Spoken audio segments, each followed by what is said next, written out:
మతం మారడం అనగా ఏంటంటే, చంద్రుడు ఒక వ్యక్తి,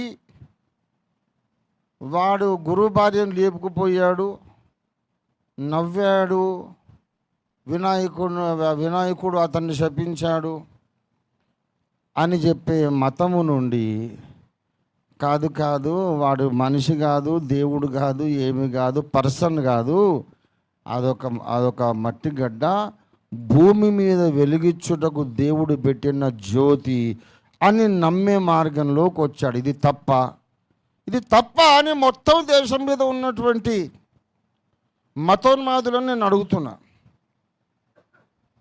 సూర్యుడు ఒక వ్యక్తి కాదు, ఆయనకు గుర్రాలు లేవు, రథము లేదు, గాడిదలు లేవు, ఏం లేవు. It is simply a light in the sky above to illuminate the earth.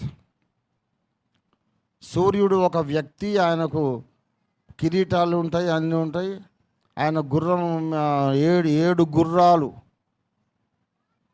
సప్తాశ్వములు పూంచినటువంటి రథములు ఆ దిక్కు నుంచి ఈ దిక్కు తిరుగుతాడు అని చెప్పే మతము నుండి దేవుడు పగటిపూట వెలిగించుటకు పెట్టిన జ్యోతి మాత్రమే అనే మార్గంలోకి వచ్చాడు. తప్ప ఇది?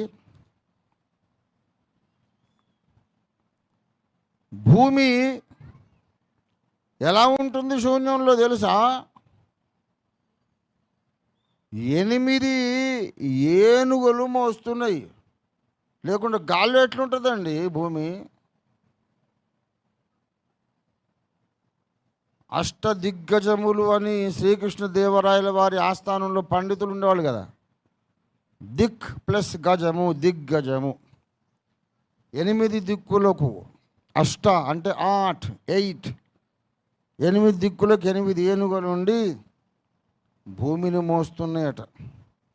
భూమి శూన్యములో ఎట్లా ఉంటుంది? దాన్ని మోయడానికి ఒకటి ఉండాలి కదా. పాపం ఎట్లా ఉంటుంది భూమి? పడిపోదా? భూమి అట్లా ఉండాలి గాల్లో అంటే 8 ఏనుగులు మోస్తున్నట్టు. ఈశాన్యం, వాయువు, నైరుతి, ఉత్తరం, దక్షిణం, ఇవన్నీ 8 దిక్కులకు 8 ఏనుగులు.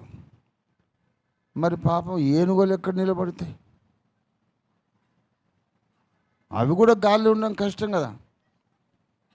ఈ 8 ఏనుగులు కూడా నిలబడడానికి ఒక పెద్ద తాబేలు ఉందట. ఈ 8 ఏనుగులు, ఈ ఏనుగులను ఆ తాబేలు మోస్తుంది. చూసారా?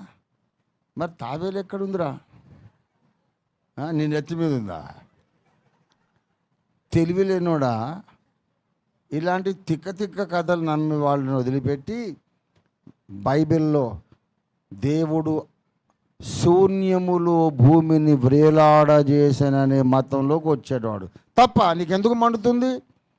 గర్వాపసి అంటున్నావు అంటే ఇప్పుడు మేము ఏం వాపసు కావాలి నాకు తెలియక అడుగుతున్నా.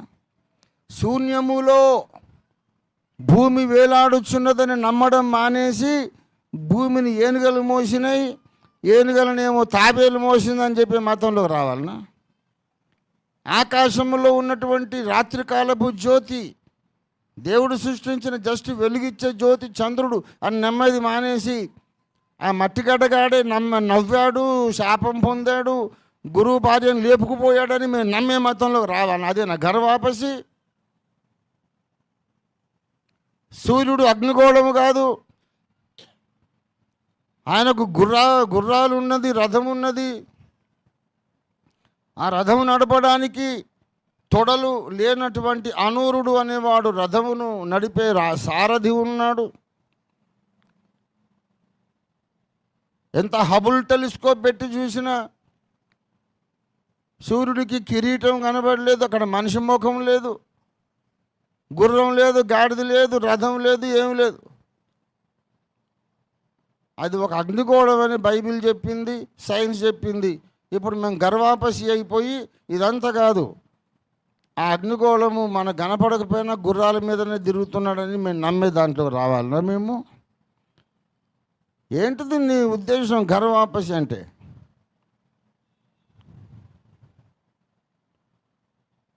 మా ఆడపిల్లలను జోగిని వ్యవస్థల్లోకి తెచ్చే ధర్మంలోకి రావాలనా? ఏంట్రా గర్వాపసి? అసలు సిసలైన గర్వాపసి ఏంటంటే, దేవుడు మనకిచ్చిన వదిలిపెట్టి నువ్వు మూఢనమ్మకాల్లోకి పోయావు. యేసును నమ్మడం అసలు సిసలైన గర్వాపసి. దేవునికి స్తోత్రం కలుగునుగాక.